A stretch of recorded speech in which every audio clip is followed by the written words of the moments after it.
I did a hot takes video at the start of the season, shortly after the Bulls started off the year going 5-0, and of course, most of those hot takes at the time were smoking, saying things about the Bulls going to be a top 4 seed, that they're going to win a playoff series, Modest is going to be an all-star this season, same with Josh Giddey, you name it. So naturally, given where the Bulls are at right now, I look back on that video and realize just how bad the Bulls have fallen from grace in such a short period of time. And because the Bulls are on a bit of an extended break from some games, thank God, I wanted to visit this and get your guys' hot takes on this team. I asked you guys on the community page on YouTube as well as on Twitter to send in your hottest Bulls takes, and I'll be reacting to those takes in this video. So what's going on, everyone? You're listening to Bulls Central here. Hope you're all doing well.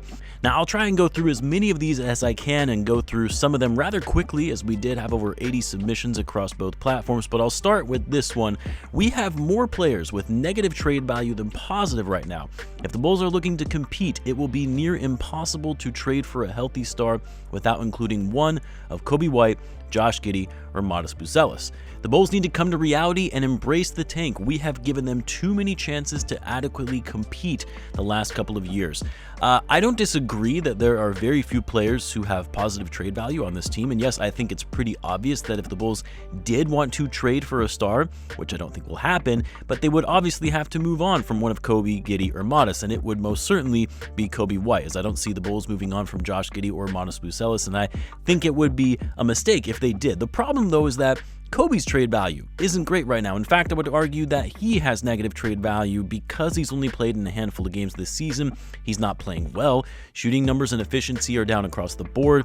He's not a guy that is in his early 20s that still possesses some upside, and he's due for a contract extension. So I don't see a scenario where the Bulls are going to get a ton in return for Coby. If anything, I would argue Ayo has higher trade value than Coby because he's been the better all-around player and isn't going to cost you as much in a future contract. But yeah, I mean, as far as your point on the Bulls accepting reality and embracing the tank, yeah, I mean, you're not off there. I mean, things have gotten so bad, it's to the point where what else can you really do if you can't make meaningful trades to upgrade the roster this season? Problem is, we know the Bulls aren't going to do that.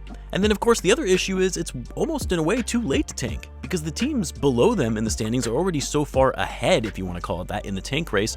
The teams that are below them are not suddenly just going to be winning a bunch of games. The next one that we've got is this. At this point, Ayo is who we should prioritize instead of Coby White on who we will re-sign. I mean, it's easy to say that now because Coby hasn't looked great, but even then, I do agree with you. The Bulls need more two-way guys on this team. They need higher-level role players, and we know Ayo isn't going to command as much money as Coby in a contract extension. And I think at some point, I mean, if you're the Bulls, you have to acknowledge whether Coby and Josh are the backcourt of the future for this team. Because if you extend Coby to a long-term deal, that's what you're signing up for, given both are now under long-term deals. And I think we all know that isn't a viable backcourt that is going to get you into contention. And so if you're going to choose between the two, it probably should be Ayo. Next, and staying on this topic, Coby White will refuse to sign a long-term extension with the Bulls and will either demand a trade or walk in free agency. I mean, Coby's not really in a position right now to be demanding a trade. He's not that caliber of player that can make those type of power moves. The Bulls could very well trade him to wherever they want. That's going to get them the best return. Now, if things continue on this trend of this team losing and going nowhere, and the Bulls, for whatever reason, don't trade him and try to actually re-sign him, yeah, I could see a world where Coby's like, nah, I'm good, and sign with a team that has a better chance of contending. Because while yes, every NBA player wants their money, they want to get paid, at the same time, they also want to win. And with Coby turning 26 this season, turning 27 in the following season, the first year of his next contract, yeah, he's probably not going to want to be on another losing team yet again. So yeah, I could see a scenario where he just walks in free agency or even declines any Bulls offer to go play for another team. Next, Bulls fire Billy Bubblegum Donovan and trade Vucevic to tank, but the Bulls finish the season strong for the 7th or 8th seed. Well, there are a handful of things wrong with this statement here. One, Billy Donovan isn't getting fired. The Bulls could lose 15 in a row and he still wouldn't be fired. Billy can do no wrong in the eyes of this front office, and on top of that, he was just given a new contract, and ownership isn't going to approve a firing of a head coach when a coach still has a number of years and millions of dollars left on their contract to not coach this team. Trading Vucevic, maybe. I just don't see any team really willing to make a play at Vuce at this point, and it's a more likely scenario where he just plays out the remainder of his contract and leaves this summer in free agency. Then you said tanking. This team doesn't tank. The front office won't tank. They're still going to try and win. The part where you're probably right and would be such a Bullsian scenario is where, let's say for a minute, they actually make moves to try and tank, but somehow exceed expectations and end up falling in the 7 to 8 range and lose out on a lottery pick. We thought that was maybe going to be the case last year when the Bulls finally traded away Zach LaVine and then would go on to close out the season 15-5 in the final 20 games of the year. So yeah, I wouldn't be surprised if something like that did in fact happen.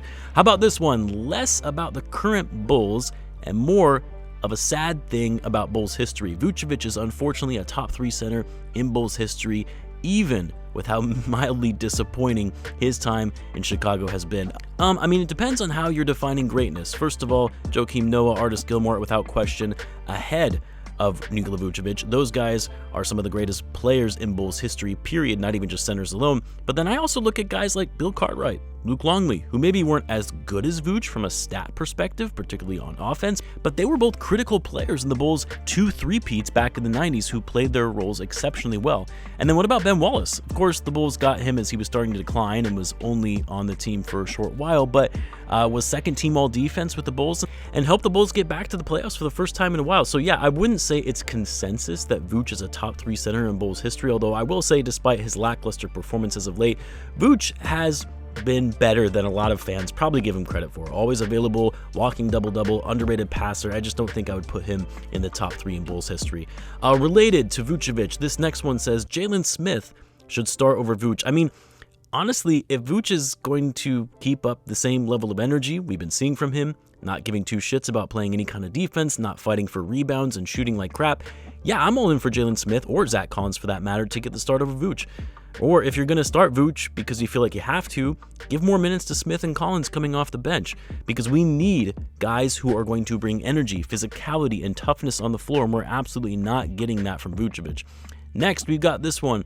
Buying low on Zion would be an excellent move. This team is going nowhere and frankly feels completely hopeless. I guess my question to you is, if the team is going nowhere and everything feels hopeless, then why is trading for Zion a good move? And yes, I agree to an extent that if you can get Zion for next to nothing and buy low while he continues to suffer from injuries, okay, maybe worth taking a flyer on given the fact that we know a healthy Zion is a star-level player.